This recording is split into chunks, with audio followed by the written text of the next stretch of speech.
So Fold tries to like present a different perspective or a different aspect of Bitcoin, and one that is life affirming, that is fun, that is social, that is a way that is not necessarily fringe. Just it's a thing that everybody can enjoy and benefit from, and that's what Fold tries to do.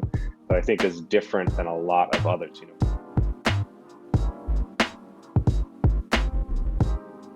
Well, welcome back to Value Stack Podcast. My name's Zach, go by BTC BAP. Our guest today is Will Reeves. Will's the CEO of Fold and the co-creator of Bitopoly. He's leading the way in making Bitcoin adoption and education approachable for the everyday person. And honestly, it's not surprising because he's a pretty approachable guy himself if you've ever met him. And he's doing big things to help Satoshi's vision and put some Bitcoin in wallets of everyone, whether it's just by spending their own normal purchases. So I'm excited to have Will on the show today and talk about Bitcoin adoption, sort of how far we've come and how far we've got left to go. So Will, welcome to the show. Thank you, man. It's good to be here. Awesome, man. Well, look, we usually open it up with just a brief background. How did you get into Bitcoin? Talk about your Bitcoin rabbit hole story. Yeah, I mean, I remember first hearing about Bitcoin somewhere like 2012, something like this, back at in the Bay Area. A friend was getting into it and talking my ear off around it, at my house. But at that time, I just graduated, and very quickly, Bitcoin started to kind of enmesh itself in my life in various ways. Like it's incredible to see. You look back at the adoption curve in hindsight of Bitcoin itself. I from that first conversation to seeing it pop up. I was active in Occupy Wall Street stuff in Oakland, and seeing it all of a sudden. Hey, we're starting to take donations with it. Hey, you need to set up a wallet to figure out how to Oh, disperse donations to various vendors. It's like, okay, well, Bitcoin's popping up here. Some guy told me about it there. This is pretty cool because they were having issues with PayPal and Venmo back then. mm, Um, I had spent time in Argentina, and this guy I was living in this house, very lucky of myself back then, of a house full of these Argentine tango dancers, and one of them had a brother who was like would come over, and he was a security researcher down there, and he again was like, "Hey, look, this Bitcoin thing, I'm all in it," and he used it as a store of value back when I thought that was absolutely insane. But he was like, "Hey, man, you look at where my country is, the policy out here." It doesn't look so insane from that angle. And he, mm, not without extreme hardship, came out very well from making that decision for himself compared to all those around him. Um, I saw people using it for remittances. I'm from the Sonoma Valley. There's a lot of migrant workers who send money back home. There was a group that had come up to talk about how to use Bitcoin as a remittance to escape the onerous fees and be able to carry mm, that value with you. And so just in my life, just living it, just following kind of my own, whether politics, that Occupy Wall Street, or travel ambitions down in Argentina, or just where I was at home, Bitcoin just was popping up in all of these really powerful ways. And so um, it became something that was just very real to me, which I think a lot of, I think for most people, that aren't in the space or don't even know about it, they haven't had those moments of why it's valuable, why this mm. is such an incredible thing in their life. So be so tangibly demonstrated, like the Occupy Wall Street stuff. Is like, okay, uncensorable payments, excellent. Right. Argentina, sovereign store value, not relying on a state monetary policy, incredible innovation. Remittance, Right. freedom to transact without intermediaries. Like these are incredible things, all very value, all valuable for various people and for different reasons and different places and time, but all from this one innovation. And so for me, it was something that was just clearly such an incredible and curiosity for me. And so I was lucky to have those experiences, and I'd say even luckier now to find myself where I'm at about actually working on this broader project. Yeah, they say that like it takes a couple touch points in order for you to really get Bitcoin. And it sounds like you were fortunate enough to have them sort of early on and also in different facets of it, where like the medium of exchange, the store of value, the transactability with remittances. So it do you think that like people still do you think that that's been accelerated, like you kind of have those with it being in the media today, like do you think that that accelerates those touch points, or maybe because they hear something, maybe they don't hear those things about Bitcoin right away, they hear the number go up, the NFTs, and maybe do you think that might actually play it be harder to adopt for the right reasons? Yeah, I think you're absolutely right. There's more noise. So like, Yeah. compared to back then, there's definitely a lot more people hearing Bitcoin being used for various things, both from a FUD standpoint of, only for, criminals and, drug traffickers, but also good. There are great stories being told, even in that get through to mainstream media. I think the difference is it's like it's hard. It's one thing to have people hear something, and it's another to make it real for them, to have a realization Hmm. about it. I think that's a part of this adoption story that's so important, that you need to create means of experiencing something that is not just information being passed, but an emotional response there. For me, the emotional response, hey, this is helping people in a place that I know and care about. Hey, this is helping someone right in front of me. Those are emotional ties to making it very real, deep seated in something that's bigger than just a passing fact that you may hear. Mm. And so I think people hear a lot more about it, and maybe even hear of these use cases more, but I'm not convinced that necessarily that it's penetrating that emotional level, um, as where it needs to be to truly become part of someone's life. And as you said earlier, it's also now shrouded in this context of so much more noise. The trading, Cambrian explosion of shit coins that are also there, the highly hyper focus on the kind of degenerate gambling use case that's there, that will Mm. always be there. It's just, and the emotional bit is this get rich quick, which is an easy emotional, thread to pull on. And to some Hmm. extent, Bitcoin has benefited from that. Like, there's no doubt that the number go up meme tied to that, hey, this is a good get rich quick, is arguably one of the most powerful drivers for adoption that we have of Bitcoin today. But now it's also shrouded in all of these other copycat or other projects that are also jumping onto that meme, promising other crazier things, inevitably letting people down, that maybe burns them so they don't, come back for a while. So the noise is definitely an issue. And so, um, I think Bitcoin has that challenge today. And I think that's why one of our core challenges as people working on Bitcoin, producing content about Bitcoin, is to how to separate that signal from the noise Right. and talk specifically about why Bitcoin is valuable, and not within even a comparison to maybe the other activities going on in space. Right. Well, and I think so. That reminds me of Bitcoin being the only thing that Fold works with, right? Like you guys don't have any other cryptocurrencies that you support. I don't think that'll ever change, knowing you and the team, and sort of the saying of "get off zero." You may have heard of that, right? And so I'm curious, like if I have to think that getting off zero, getting that first Satoshi is the biggest the biggest hurdle, right? And so could you talk a bit about how Fold, particularly in the like, how are you guys removing that barrier to get people and focusing on Bitcoin specifically? Yeah, I mean, we when thinking about the problem, Fold had many iterations. The first iteration of Fold was, hey, let's add utility to Bitcoin and make it interoperable with the existing traditional commerce system. Let's allow you to spend your Bitcoin and get a Starbucks coffee, things like that. Let's add The gift utility cards. there. Mhm. The gift cards, right? And we would in the background just pass it into a gift card that then you could use, and you could say, hey, I spent my Bitcoin. And there were a variety of reasons why we pivoted, but one of the major ones is that we just realized there was a much bigger problem to solve, and that's getting Bitcoin in the hands of people first Mm. before they're thinking about spending it. And that allows you to introduce it to them in a way that allows us to demonstrate. We talked about my introduction to Bitcoin. There was three very different value propositions that were presented to me, and each one was very valuable to its individual. And part of getting Bitcoin in the hands of people and just getting it into their life is that they can start to triangulate what that value is to them. Maybe it is the spending use case. Maybe it is the store of value use case. Maybe it's just a political or emotional use case of, yeah, I just think this makes sense to have control over Right.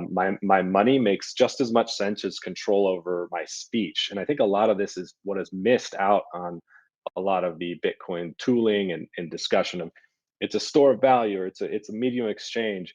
I think there's something even more basic about how people adopt new technologies and new ways of being. And it doesn't necessarily have to be about the utility of it, either store of value or that. I think it's like a primal emotional or political response is like, this just makes more sense to me that I should have this level of Mm. control. And then from there, yes, there are ways that they can use it and demonstrate that new value. But we can think about it as, hey, I don't see why I shouldn't be able to have control over my value. I don't see why I should be limited in who I can transact that value with. And Mm. that just alone, I think, is Bitcoin's most powerful underlying adoption force that we have. And it is expressed in various ways, store value, BV exchange. But that little bit, that opt out bit, I think is the most important bit. And so really for us, it was, hey, let's give people that taste of that opt out and give them this money and demonstrate all these different things that they can do with it. So we said, hey, let's solve this problem. Let's get Bitcoin in the hands of as many people as possible in the shortest amount of time. So we looked at all the various ways to do it, and we were very clear and found that, hey, we have this cultural and existing behavior called S- rewards, Spending. cashback, spending that everyone does. It's 95% of people are involved in a cashback program or loyalty Right. program of some sort. This is already a thing that people do, and which just swap out the underlying asset for, instead of Mm. some very uncompetitive airline mile or hotel point, let's just swap that with Bitcoin. And very quickly, you just see in our numbers, a nice trajectory up to just growth curve up and to the right. And it was like, oh, this is a product market fit of, there is a deep well of curiosity of people around the world who are interested in Bitcoin, but just haven't found their means of entrance into it. And Right. that often has a lot to do with, hey, there are some technical limitations, increasingly less with better tooling, better wallets, but there definitely is the idea of like, what the hell do I do with the passphrase or a seed phrase? Yeah. What is that? Um, where do I hold it? Who can I trust to hold it or use? Um, w- when I have something, there's a lot of the interfaces I'm downloading are all also throwing a bunch of other things at me that makes me feel like a bunch of green and red candles that makes me feel like I should be trading in and out of this, and that's how I should use this. Right. Um, there's issues of education, criminals, drug dealers, all the FUD stuff. There's issues of risk of, hey, I have my money that I know is being inflated away. Like, I think that's a thing that's settling in the minds of everyone, is that my Yeah. money every day is inflated and I'm working harder than ever to get that money. Now, to the present of this new thing I'm curious about, to put that money in something else that is very volatile, is also now asking a very big thing of someone. It's just to take Yeah. that leap of faith, to take that initial risk. And so what Fold does is say, hey, you don't need that wallet. You don't need the education, whether you're full of FUD or you have some curiosities about why it's great. You don't need to risk your own capital. It's a seamless way to just start the process. And what we see is that very quickly, our users that get their first Satoshis with Fold, uh, within a month, 2 months, are rapidly on to purchasing Bitcoin and making it part of their financial lives. And it's a really great accelerant for that process. I think it's a combination of just getting it to them with and removing all that kind of friction, at the same time of adding that kind of educational element around it that really is the best of kind of pushing them in the right direction. Yeah, man. I think like when I think of the Fold app, like it's exactly, you did such a great job of explaining that. You can tell your CEO. The way, like, it's gamification and it's removing those barriers like I don't have to decide how much to buy or when to buy or when to sell. I don't there's no way to buy or sell Bitcoin in the Fold app unless you buy a gift card, right? So the yeah, the barrier to entry is the hardest part. And then one thing that I was thinking of as you were saying was this was like a design element, and I'm sure your years as like product design like have helped shape this, but it shows you how much Bitcoin has appreciated since you created your Fold account. And I think it shows me like Bitcoin's up 300 or 250% because I was in the early beta, and it also shows you how many dollars that is and how it's appreciated relative to that. And so I think that's like a getting people like you get some Bitcoin and then you're saying, oh, maybe I need more Bitcoin, so you go and buy it yourself. I'm curious like why you guys don't offer the ability to buy it. Is it just like regulatory? Too many things. There's so many other companies doing this already.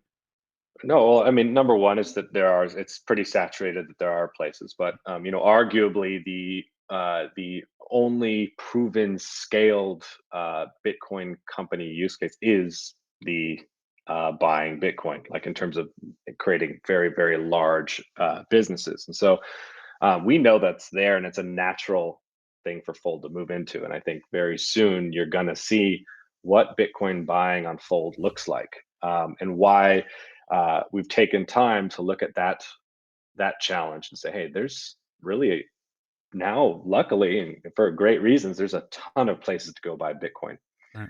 and they all have their little spin on it. Whether it's Spin lots, on it. yes, educational, DCA, low fees, or like tons of different ways about it. And we really wanted to being a startup. Fold is 26 people. We are, Wow. I think, for the size of our user base and the size of the activity, I would probably say Fold pound for pound has the largest uh, uh, relation between kind of power for every one Fold team member to Mhm. large economic activity on it going to the platform. We like to stay lean, but that also means we have to be focused. And so sometimes we don't move as fast on, hey, let's just add. It makes sense to add Bitcoin money. Let's just do it. But I think very soon you're going to see it. We've taken the time to really look at what our users are looking for out of Bitcoin. How do we make that journey from just starting to then moving into Bitcoin that's imagined from a purely Bitcoin standpoint, not a trading app standpoint, but a truly a starting your journey. And so like this will have like effect on many design decisions. Like Hmm. even Bitcoin companies that offer Bitcoin trading, like or Bitcoin buy sell, they're still showing graphs and volatility up and down, creating Yep. a hype. It's like, do we It's need trader that? mindset. Right.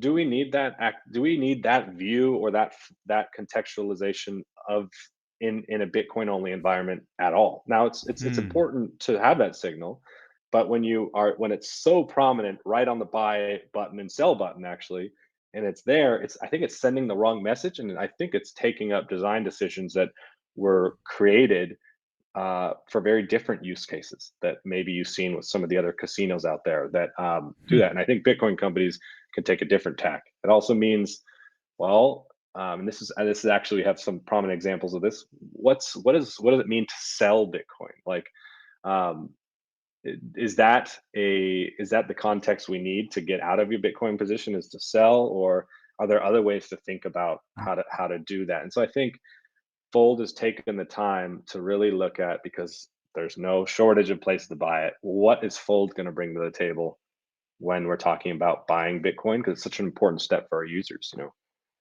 Hundreds of thousands of people have been earning with Fold, and now that 100% of them go on to buy Bitcoin elsewhere. How do we make something that is a natural progression to their experience with Fold and creates a truly unique approach that's like very much from the ground up from a standpoint of um, Bitcoin as a powerful tool for saving and a powerful tool for economic freedom. And I think it just looks a lot different than a lot of the options that we have out there. So I think you'll see that coming up this year. So that's one of the things I'm most excited about for Fold on our roadmap. Well, I wasn't aware of that, and I'm excited to say. I mean, I think if there's one thing I know, it'll be unique, right? The way to earn Bitcoin in the Fold app. There's a couple different ways now. And I would say all of them are unique. You've got quite the creative team there. So you guys have added, and so since I started, I think I started right when you right before the fold card was added. So it was just the gift cards. And in the year, call it a year and a half, I guess you all have added the fold card, which is a reloadable prepaid debit card.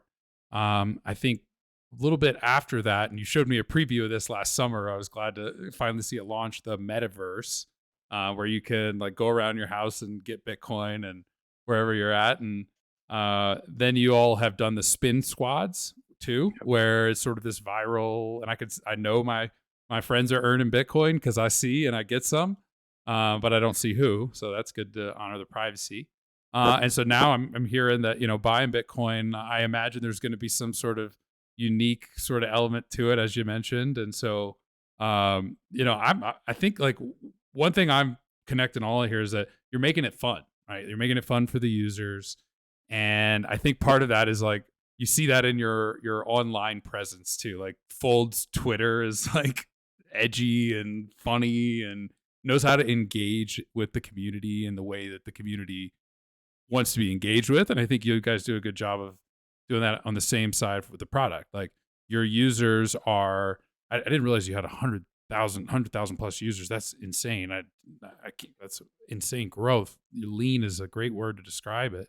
So a lot of these I imagine are maybe not like, into Bitcoin as early as you. They're not the hardcore long-term hodlers. And so maybe they're like still in that beginning stage of the journey. So making it fun is a great way to get them there and get them down that rabbit hole journey.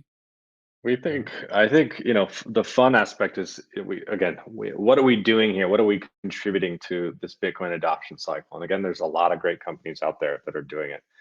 But one of the things that we feel is such a great opening with this spot is that Bitcoin can often be presented in um, it has such serious implications on society and people, and not all of them are comfortable to think about. Yeah. A lot of them actually can be scary, and actually a lot of that anxiety is actually weaponized in the form of FUD, in Right. a lot of ways against Bitcoin.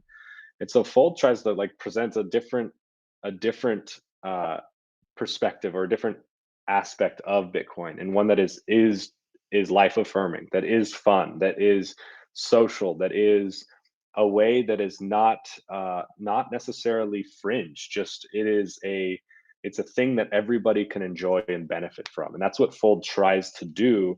That I think is different than a lot of others. Whether they're attacking traders or a very specific use case within Bitcoin. Fold is just like, hey, Bitcoin is fun and it's for you. Whoever you are, it is for you. Whether you Mhm. realize it now or it's not, it is going to be for you.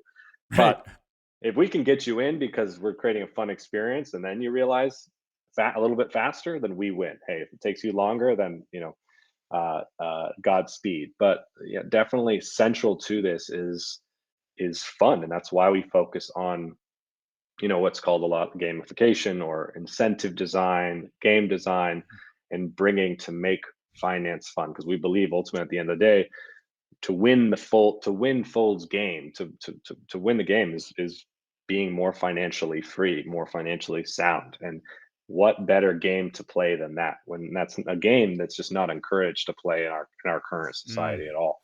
It reminds me of like just I don't know how you feel about Robin Hood, but it reminds me of Robin Hood in compared to like your Morgan Stanley, Merrill Lynch's of the world, and the same thing. It's like, hey, let's like reduce this idea. Let's get rid of this idea that investing's for like old guys in suits, and like let's make it for like, approachable and accessible for everyone. And whatever they do behind the scenes selling order flow, we won't get into that. Right, right, right. But the idea, I think, that is like encourages like, hey, you can do this. Like you don't have to be some cryptography expert. You don't have to be some stock market guru. You can invest, and especially now, like when we're getting into this record historic inflationary environment, investing well is more important than ever, right? Because Yep. if you just leave your money in the bank account, you're losing value every day. And so that's why I do this show. Well, it's like I want people to I have different types of people on the different types of angles within the industry because I want to wherever someone is that connects them with Bitcoin, that's where I hopefully want to present that opportunity for them. And like the gamification side too is like, I mean, I grew up playing like video games and stuff, so I've always been like approach that, and I think a lot of people around our age and they're like late 20s, early 30s, we grew up in like the time of computers, right? So it's like this sort of like video games and like making things fun, especially like with a screen, is I don't want to say like natural because maybe we debate that, but it is sort of learned behavior that we're comfortable with. And Hmm. one thing that always stood out for me with the fold wheel, and I'm curious to hear why you all made this decision, is the spin wheel, right? So when you launch the debit card, or maybe before the debit card, it was just like the daily spin wheel, but the spin wheel, the flat rewards, and opting for a variable kind of gamification rewards model instead of the spin wheel, or instead of flat cashback like most debit cards. And you've gotten some pushback on that, especially early on. It's like, this cart sucks. So I've seen you guys build out in the open transparently, which hats off to you for that. But I'd like to hear from you, like why. What about the spin wheel was like, okay, no, we have to do this. We Yeah. have to do the variable. Yeah, I will say it's one of the it's been a great journey. So the spin wheel first started because we looked out, and part of our mission is let's just get Bitcoin in the hands of as many people as possible, as fast as possible. So how do we even make it easier than attaching into your spending? Let's just give it to you. And hey, guess what? There's a long tradition of Bitcoin being given to people. Like this is Right, the early faucets. days of faucets. This is very much in line with the tradition. So we said, okay, let's give people a way to get Bitcoin. Now, there's also a part of Bitcoin that's called proof of work.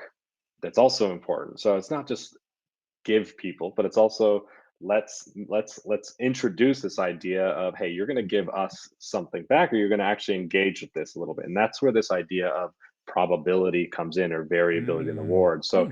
you can really look at that spin wheel as like an ASIC fan. You're just pumping that fan and New hoping to design hoping to coming. yes, hoping to get that. And so really it started off, let's make it easy to get it. Let's make it even easier to get it. Let's actually start to create a way that people can get it every day, and also have this experience with variability in it. So, we can't give Bitcoins away to everybody. So let's just make an engaging variability to it. And what we found was it became such a core um, mechanic with our most core users. Like every company, 20% of their user base translates to 80% of their bottom line and Right. activities. And we saw there was such a powerful thing happening where entire families were doing this together. Like all Mm. the family was doing it together. Friends were doing it in groups, and sharing their screenshots of this win. We like, this is something really powerful. What if we're launching our debit card? What if we blow this out? Because we know that the most core users are engaging with this, and it's not only just engaging with it, it's this is now allowing them to share with others, and they're bringing it in. It's becoming a social thing. If it's just a faucet where you're just getting some flat thing, it's very easily you're going to stop using that in 30 Mm. days or It's so, not something fun. like that. Not fun, and it starts to happen in the background and silent. Well, our whole goal is Mm. to increase Bitcoin adoption. So what if we then brought this concept of the spin, and instead of happening once a day, happened every single time they swipe their card in public spaces. So at a checkout. And this is when we started to see in the early days of people spinning at checkouts, getting film. They're having the cashier spin for them. They're having their friends who are at the dinner table spin for them. And it then Hmm. creates this, again, this very indirect exposure. It's not just you bring it up, hey, let's friends, we're going to talk about Bitcoin like we always do. No, it's this really Right. indirect way that is approachable for everybody, creates a sidestep into the conversation about Bitcoin, that then becomes a social shared experience. And so we decided, hey, let's take a risk here and launch with this spin. And what we found is that Fold was one of the fastest growing debit programs uh, um, out of the gate. We were growing faster than the other programs operating with our partners, and those partners We're also powering the programs of the other larger publicly traded exchanges out there that you may know of. Hmm. And Fold was growing. Why was it happening? Well, because there was this underlying mechanic that was being built in that was just bringing this adoption cycle and happening in this really creative way. And so even the pushback that we got for people's, well, because it's different, it is different, and it's like, I just want a 1%, whatever it is, I just want the flat rate and I want to know what we get. It's like, okay, we'll get to you, but right now we need to focus on this 20% who is absolutely blowing out Hmm. our acquisition, our volume, and who are deeply going into this. And so to some extent, even the negativity that we saw around it was only producing more and more adoption of the product itself. And All that's press is something, good press. yes, because people are like, what the hell is happening here? What is this? Oh, you mean it's not just capped at a flat rate is a capped win? Oh, this is total, pure upside potential. So you're even getting this, what I believe is like if you look at what is successful beyond the world of Bitcoin and this, all the other noise coming out of cryptocurrency writ large, is this idea of this kind of degen activity that's really speaks to our society now. People are working harder than ever to earn less than they ever have. And that money that they are earning is getting inflated away faster than ever before. So, what happens? People start to just look for different ways to Hmm. save money, to exponentially earn money. And tapping into that in a way that just funnels them into sound money is perfect. It's like we're using that little bit of degen kind of gene, but it's all flowing into Into the right sound money. place. And Yeah. so we went in and said, hey, this definitely we're going to do it. And down the line, we said, hey, there is an issue with this, and it's kind of a marketing thing. If you can't give people a baseline of what they're going to earn. They don't know how to judge you against others when you're just put on paper. And so we introduced the idea of a flat rate option, and debit cards. So we offer 1% cash back that you can take for flat, or you can spin. And we saw how that goes. And despite all the noise that was brought up from all the people, that option is taken, I think, less than 5% of the time, I never use 95 it. I plus. never use Yes, it. 95% Spin the plus people wheel. stay. It's exactly right. And what we do, the average rate on the spin is always higher and sometimes significantly higher than that Mm. flat rate. So, the house is also, incentivizing you to do that. But at the end of the day, uh, it has created something that a team of 26 can create something much bigger than itself. And Mhm. that's a part of my product philosophy is that you can't ever be pushing the ball up the hill. The ball has to be roll. If it's not rolling and you're just kind of The Sisyphus, shaping it, right? yes. If it's not already rolling on itself and you're just guiding it, making sure it doesn't go totally bonkers, that's when you got it right. If you're just pushing up, and unfortunately, there's so much noise out there, not only just in the world of Bitcoin or cryptocurrency writ large, or even just fintech, that it's extremely hard to get new things out. And so Mm. Fold says from the ground up, we always say internally, we have this saying of, we're going to play our own game. Don't play anyone else's game, play Fold's game. And Fold's game, that's how you start to see it. It's just weird stuff happen. And sometimes they're big hits, other times it's like, oh, okay, well, we learned from that. Let's move on to the next. But no matter what, we know that anytime Fold launches something, it's gonna look, feel, and way different than just anything else out there. Yeah, you guys have a truly unique way of launching products and features and the marketing around it. The I didn't realize your team was that small. How do you find how do you find the right people for that? Like having such a unique sort of culture within your company and how you launch. Is there like things that you look for or big red flags that you're like, oh, this person won't work? I think primarily it's we look for people that give a fuck, and I when I say that I mean in a couple ways. Fold, if you look at Fold's profile, uh, there's a strong segment of very hardcore Bitcoiners, privacy oriented, uh, running their own nodes deeply in the Hmm. space, anon in every single way. And then there's also people who don't necessarily come from the world of Bitcoin, but are really good at what they do and are very, very curious about this problem that we're solving. And they understand Bitcoin. They are want to help with the adoption of it, but they have a come at it from a different angle. And it's that tide that comes together is what generates that kind of weirdness or oddness or uniqueness that you see with Fold. And the thing that draws them all together is that these people are like deeply care about doing great work and doing great things for other people and the people that use their stuff. And so it's it's one of those things where most of the best, great ideas from Fold have either come directly from our users or they've come from, someone on the support team says, "Hey, I want to jam with some designer, and hey, guys, check this out. This is cool. Okay, ship it." Like nearly every single thing, whether that's Spin, whether that's the AR game, whether that is Spin Squads, just all the stuff that makes Fold unique has is emerged from some story like that. Whether it's from our users, and it is truly been about building in the open in a very real sense, not with just our user base, but with our team. Right? We don't believe in like the mastermind guiding everything, dictating exactly how it's going to go. No, it's much more kind of free, creative exchange is what we really go for. It reminds me of Bitcoin. Sounds like Bitcoin, right? Open source in a way. A bit chaotic at times. A bit chaotic and sort of self-correcting, and not afraid to build out in the open and in a transparent way. That's like we're moving towards that, like in a company, like just in a company model. I'm not as like much of a fan as of DAOs, Mhm.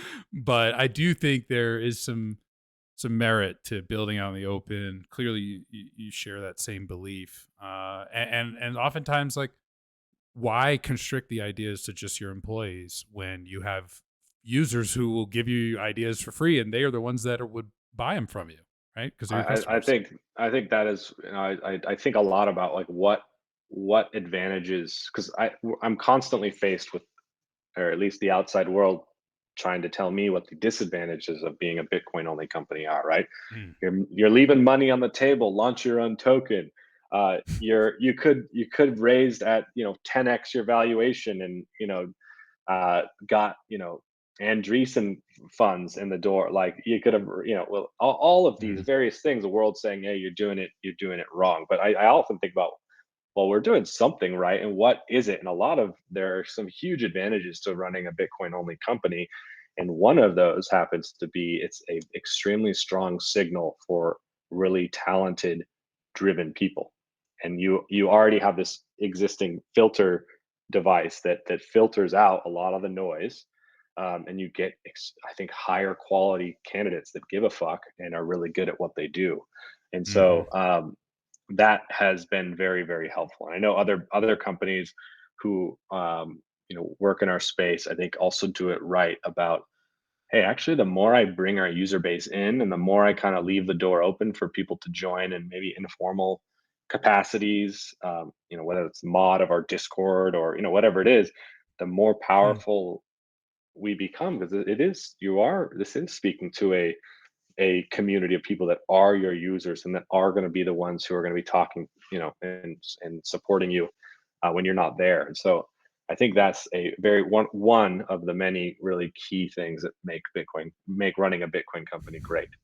Yeah, we see that at Casa too when people apply like overwhelming enthusiasm in the applications. Yeah. Just like everybody is like wants to work in Bitcoin, or not everybody, but the ones who do, that I've never seen somebody so excited to work for, and that is a damn good hireable quality. Wanting to be there, and wanting to make a difference. Like our, Casa's mission is to empower people to achieve digital sovereignty, and that it's an open ended statement for a reason, because it may be in numerous ways beyond just Bitcoin, right? Like I know Block is doing like decentralized identity, and hmm what is Fold's mission?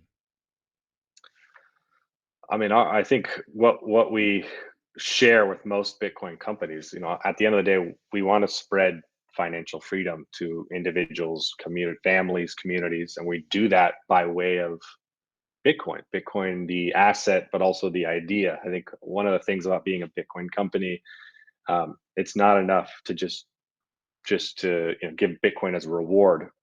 If you're not embracing the ideas underpinning Bitcoin, whether that's sound finance or user centric or respecting privacy and an opt-in approach to things, I think you're doing it wrong. You're not necessarily a Bitcoin company. You just maybe use Bitcoin. And so for us, Mm. it's all about how do we uh, accelerate uh, financial freedom to individuals. We do that with Bitcoin, using Bitcoin as a tool, but also as an idea of an ethos.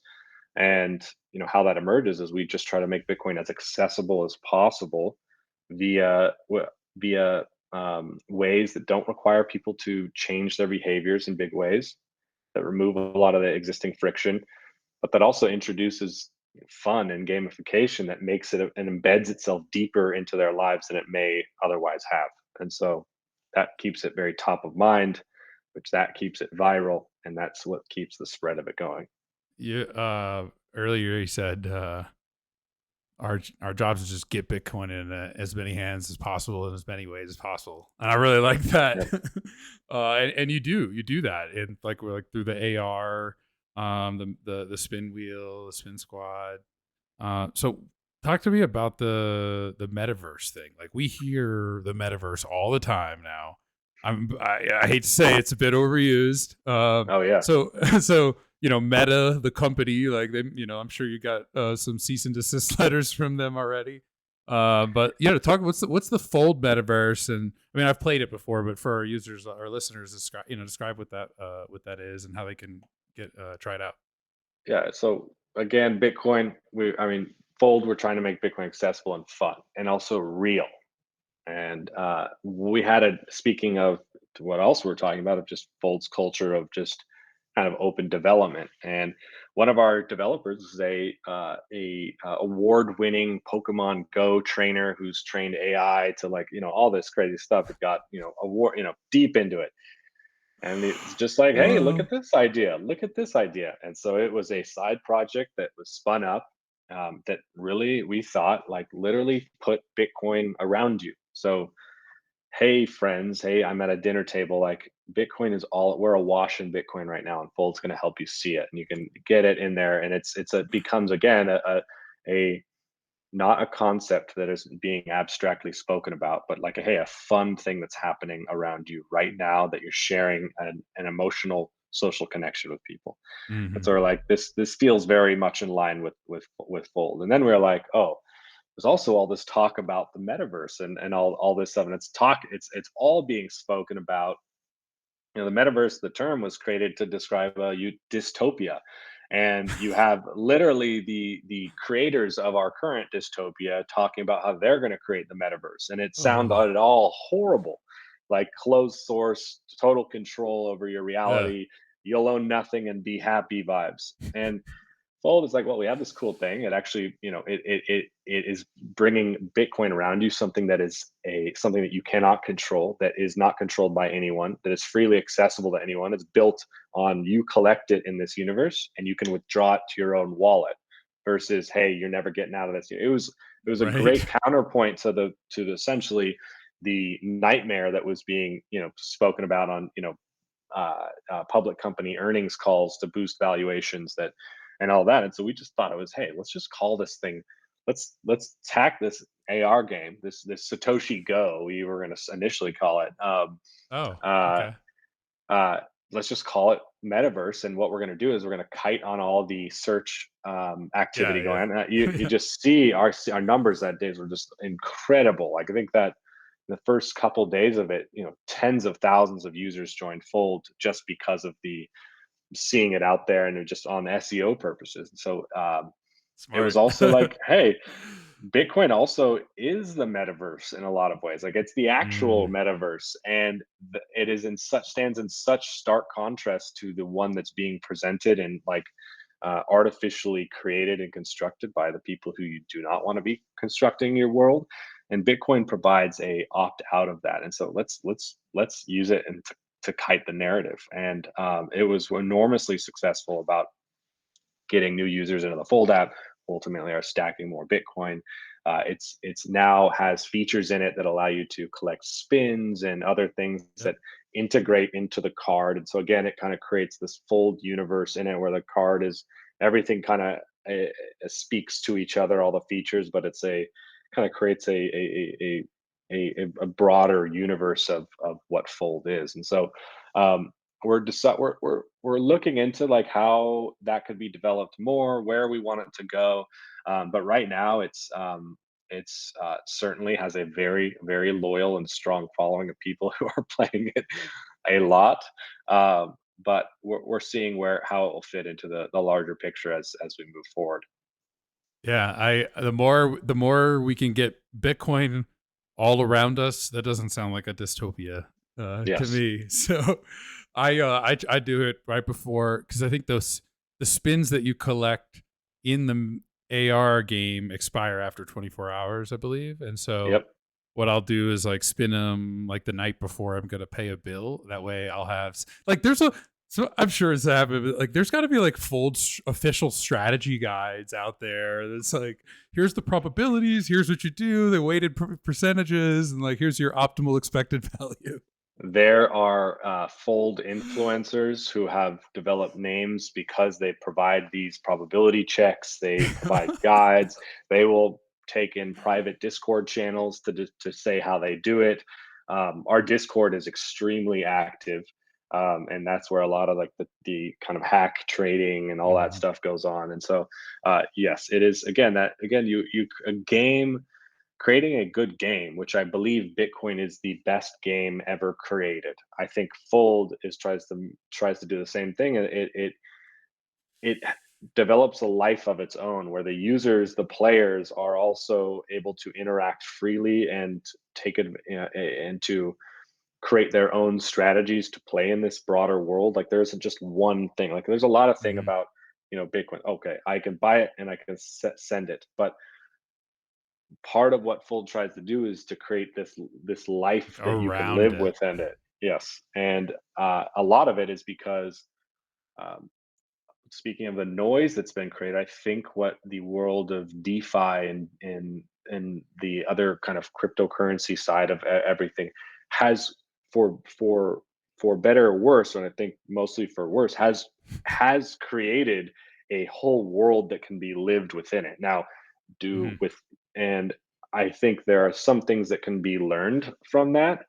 I think the entire basis of it itself, the infrastructure it stands on, is faulty and mostly negative and extractive to its users that you engage in it. But I think what it has is created a narrative of how people can operate in it in many different ways. They can play many different characters, receive much different value in many different ways. And I think what Fold tries to do is to bring more skin to Bitcoin a little bit, or at least one way of experiencing it that maybe just doesn't quite exist out there right now. And so it's something that has worked for us, and I think has brought a lot of people into Bitcoin that wouldn't have been here otherwise.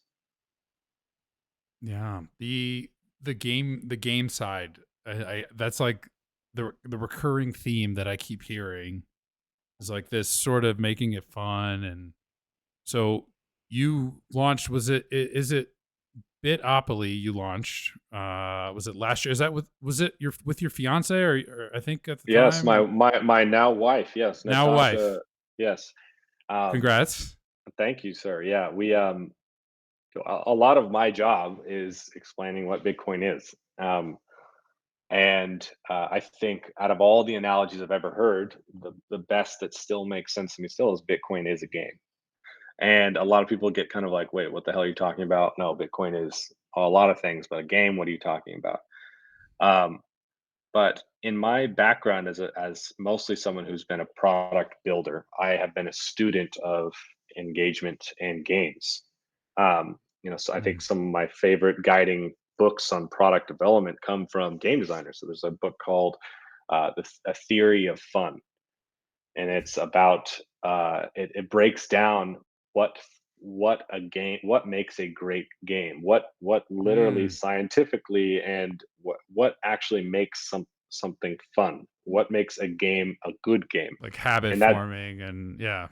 and it's not just, well, so there is that angle of like that habit form, but there's also like from like what makes the game of poker so engaging and so fun, Mm. and why is that different, and how do you go from uh kind of early very simplistic games like tic-tac-toe, and what makes tic-tac-toe something that you can play 4 or 5 times and you're dead bored of it? Why can you play poker and people can dedicate their entire lives to it, or the chessboard that we have here? That we're Why? standing on. Yeah. Yes. Why is this game something that has entranced the smartest people that have lived into these games to Mm, dedicate their entire lives to it? Like, what makes a good game? And when we talk about habit forming, we there's the books like the Neri all one about I think it's called Habit or something like that, about how you get people to continue to engage, and that's a piece of it. And that's primarily what Silicon Valley style has really tried to extract in a big way. mm. Is like, I just want people coming to the game, but there's a much bigger, broader study Like the about how depth of the game, exactly, right? and where that, because the Silicon Valley, their whole misreading on games is that they know the dopamine mechanisms, but they don't. They use those for a bad game overall. That's ultimately extractive to the user playing the game. Mhm. When you play chess, you get better and are more fulfilled every time you play it. Right. Yep. Um, it's something that is affirming to you. So what Hmm. Silicon Valley likes to do is they like to make all the mechanics there, but it ultimately is leading you in a way that's either extracting your data, your wealth, or your time. So how can you create a game, a full, a complete game that is affirming a person and making them better over time? And with Fold, that's how do we get you closer and closer to financial freedom, or more sound finance, or a more complete understanding of money? Like, how can we do make a game that does that? And Hmm. so Yeah. that's where a lot of this gamification comes from, is again not just the dopamine hit, but the where does this game take a where does this game ultimately take the player who engages in it, and does And it make and them a better person? now I'm understanding what you were saying about like Bitcoin as a game because like the financial markets are the same way. And what makes I love chess and I love poker, although I'm not very good at poker. What I love about that, and I would guess like this is probably what makes these games so intriguing and the depth and satisfying is that they're a combination of both like the strategy of the game itself, like okay, do I have the probability on the flush or like on the river? Or do I have an advantage in pieces on the board? But there's also the emotional aspect of the game, which is subjective, which is like, what does my opponent think I have? What does my opponent think? How are they reacting to my? So there's like the game. You're analyzing both the game and the player that you're playing at the same time. So it's always different and it's always evolving, right? Like, and markets are the That's same way. You're trading that's against exact everyone. that's exactly right. No, there's and some of these this there's all this literature of game design and what makes good games, and it breaks down at the end of the day. Like, okay, what does a game have to do that? And a lot of it is kind of what you say. Like, there's a core mechanic of this game, and that is buying and holding and selling Bitcoin. It's in and out. Like, there's, at the end of the day, very basic things you can have. Accumulating Bitcoin, we can actually, it's even better. But there's also like a range of ways of engaging with the game. Not only can a beginner do it just out of nowhere, but the game, to be something that exists long term, has to scale with the expertise of the user. So Mhm. um, someone who just never has played it has to be able to enjoy it, and somebody who has dedicated their lives also has to be enjoy it, and it's under the same rule set in the same game. That is one of the hardest balances to actually achieve into it, but it's also um, when a game is right and expansive and really has that depth, it allows you to bring a range of like abilities to solve whatever the challenge is, or the problem. And so, with Bitcoin, you can be a pleb. You can be the pawn, essentially a pawn, right? You can just get in there. I can move one. I accumulate and I hold, right? I don't have. I'm not a whale I'm throwing out. I'm not a miner, but there's other ways. You can mine Bitcoin. You can be a trader. You can be a absolute bear short. Like there's so many characters that can be played in this world of Bitcoin that Hmm. have a range that, and you can bring your own ability to it. Like whether you are a student of history, you can play the game differently than a student of financial markets and finance. Like Hmm. you can, in each one Or brings a engineering. special engineering, exactly, and each person is going to bring a slight different take on this game, but we all get to play the same game. And the what is really interesting about Bitcoin is that most games, the at the end of it, what you are ultimately winning is either prestige or getting better at playing the game, improving your mastery over it.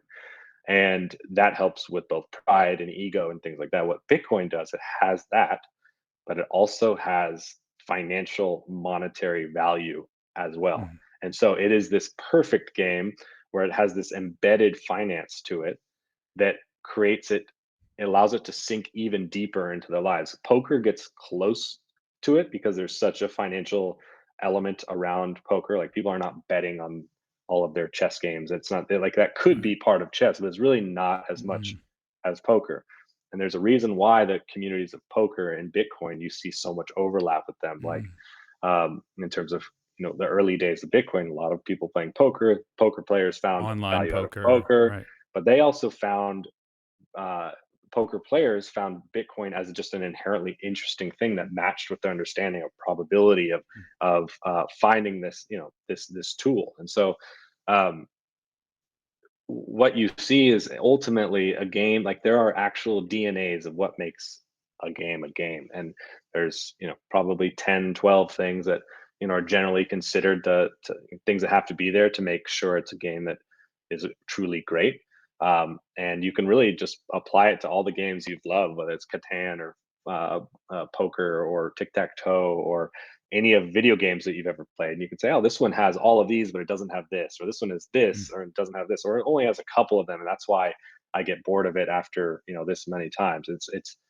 It's more of a science than you think it is about what makes a game. And I think Satoshi, his best achievement was bringing these various incentives together into this very elegant game that literally animated millions of people around the world to play it. And Right. those people playing it got more people to play it, and it developed from there. All people following the same rule set, right? It's just like chess. If you're an expert or not, or a noob, you're still under the same rule set. And when you win, I hear we all get girlfriends at the end if And you win the that's the game of difference Bitcoin. between chess and Bitcoin. When you win Bitcoin, you get girlfriends. Chess, I think you don't necessarily, Well, or at least it probably now. Yeah. it sounds like you're winning, man. So you recently got married. Like talk to you co-created Bitopoly, this game, not Bitcoin the game, but a game about Bitcoin with your We, fiance now wife. Where like how did you guys create this? Like and uh, it was like launched quick too. Like Yes, it was launched very quick. It's one of those overnight successes thing.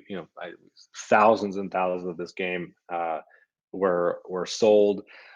It was really about, hey, enough being at the dinner table and taking your glass here and saying, okay, imagine this is a miner, and here's another one, and here's a node, and here's the financial market here happening. Like, wait, these are all game pieces that are ultimately happening. And from there, it was like, wait, let's just, instead of telling people, let's let them experience it through a game. And this is where it's really important mhm, about how you change people's minds, or how you make people understand things more deeply and more lasting.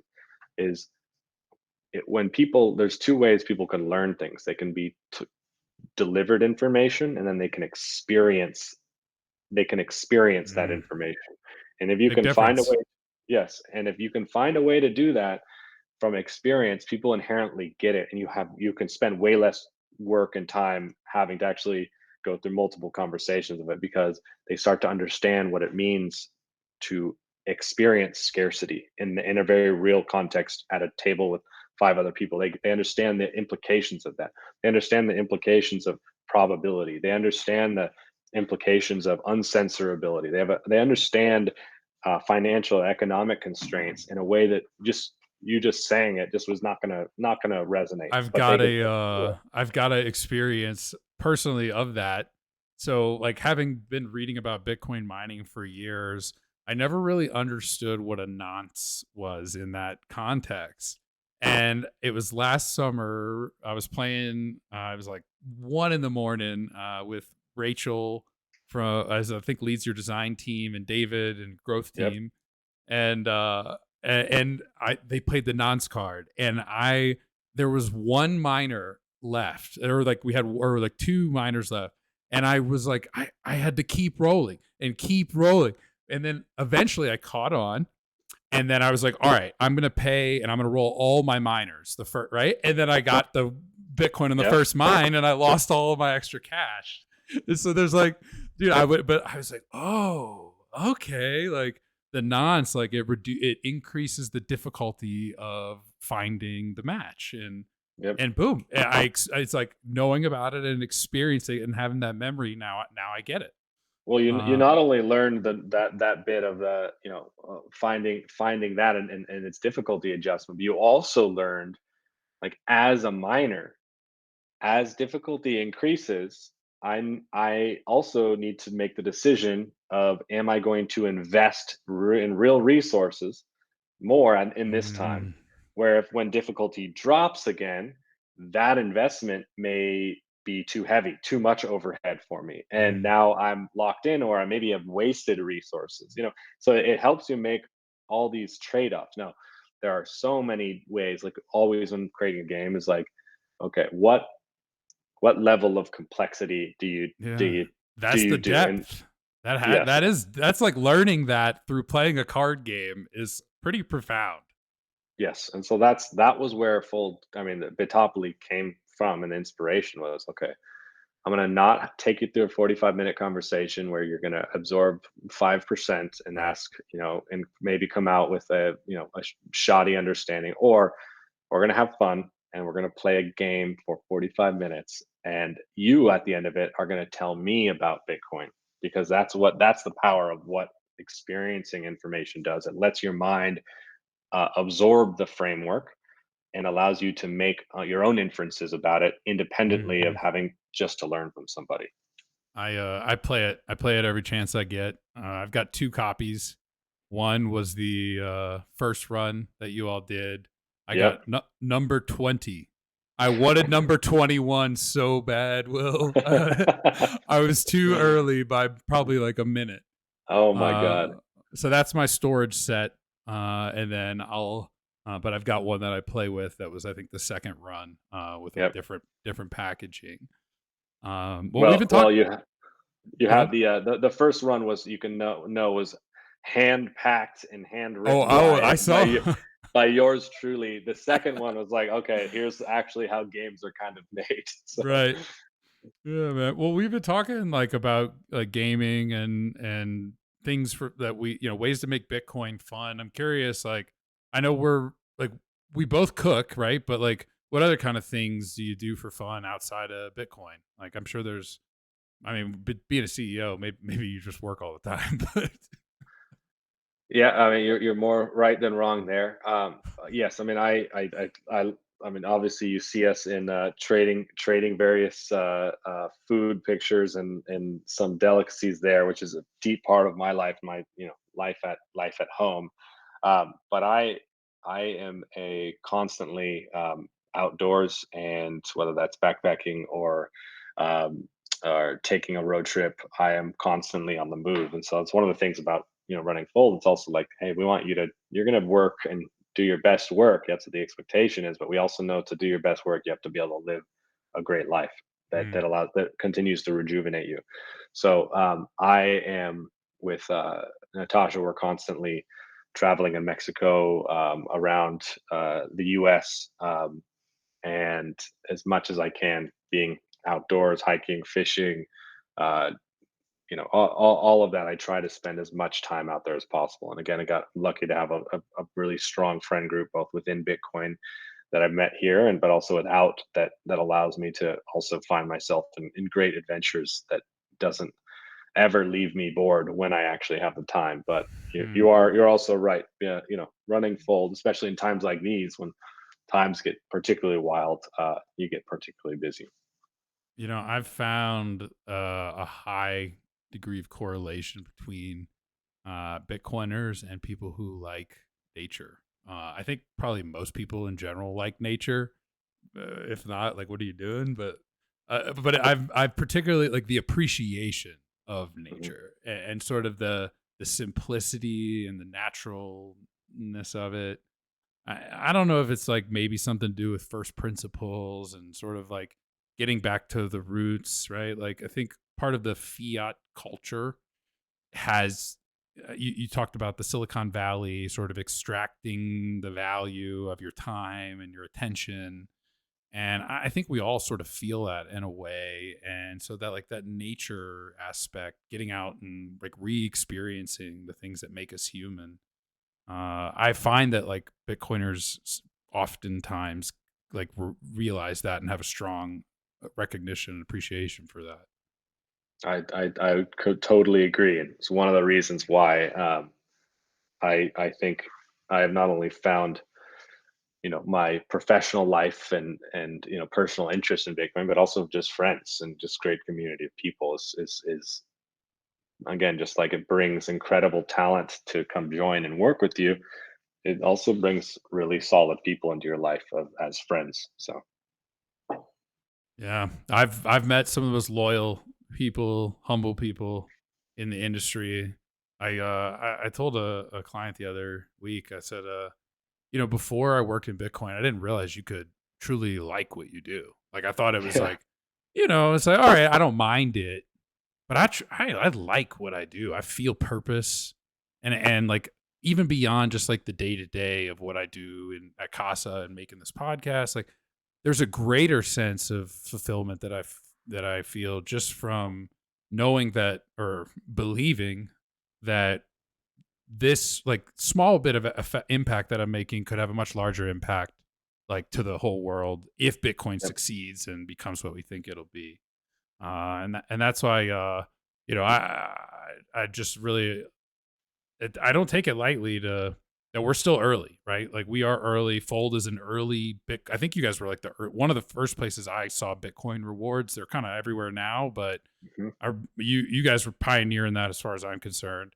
And so, keeping that like connection with the long term vision and reminding ourselves, hey, especially in a bear market like we are in right now, like don't lose sight of like what could be possible. And also don't lose sight of making it fun. Like don't lose sight of the here and now because that's all we've got, right? Like we want to build a better future, but ultimately today is all we've got. So um I'll just ask one more thing and we'll wrap up, man. Do you have a favorite Bitcoin meme or like a Bitcoin saying, a Satoshi quote, something that like an artifact that we can leave our listeners with? Oh man, I mean, I think of all of the great Bitcoin memes. I think So many. are there's so many good ones. I mean, Neo has to be one of the most time tested, Yep. uh, most most depth, I think, of and it's also one of the simplest ones. I think it just has such an incredible thing about talking about the properties of Bitcoin, the mission that we're on, the low time preference nature of it. It also is an answer to almost all of the FUD that's out there about why we're in it, for the Mm, reasons we are. So I think that that has to be up there. Also, a driving vision of Fold at the end of the day is Satoshi's. I think you should get some. I don't have time to explain it to you enough yep. time. So I think you should just get some. Um, that's that's Fold, and that's where you do get this very much embrace of, hey, we're gonna make it easy for you to get it. But also, we do have this a little bit of edge, snark sometimes when it comes out. Just like, okay, we're giving away Bitcoin and maybe it's not enough for you and that's why you're upset, or you something else have, well, then go elsewhere and Right. have fun. But we do suggest you continue to use it because uh we think you will be surprised about where this all ends up in the future. So I'd say those two are good driving force for me and Fold. Our 2 episodes ago, Jestifer, who runs Amboss, the Yeah, Lightning, he mentioned that exact same meme, the Neo one. yeah. It's a good one, man. Well, where can our like obviously we want people to use Fold. Where can our users find, download the app, find and get started spinning the wheel? Yeah, go on the App Store, Fold app, Android, iOS, foldapp.com. Uh, Come talk to us on Twitter or get in the Discord. Again, I think you should get your hands on some Satoshis, whether that's you or you're just your mom, dad, friend. I think it's a great tool to just start that journey. So, and then you can at any time give me a shout if you have any questions. I'm on Twitter primarily, so you can DM me. You can call me out, whatever it is. I'm at WLRVS, Will Reeves. So yeah, would love to hear from you. Yeah, I've noticed that you're like responsive. You have your DMs open. That's unusual for a CEO of a Bitcoin company. So sometimes Uh, I regret it, but ultimately yeah. it helps me enough where it's good. Hey, well, that's how we got this scheduled. So, I appreciate you coming on, man, and couldn't agree more. Like, hey, if Bitcoin catches on, you know, you might want to get some just in Yeah. case, right? Well, again, thank you, Will. I appreciate you coming on and joining us today, and I think, dude, I've had awesome. I think this is an awesome discussion that we had, and learned a little bit about you and the roadblocks that we still have. Make it a little bit more fun is my takeaway. Yeah, got to enjoy the journey. It's going to be a long one. The alchemist, right? Yep.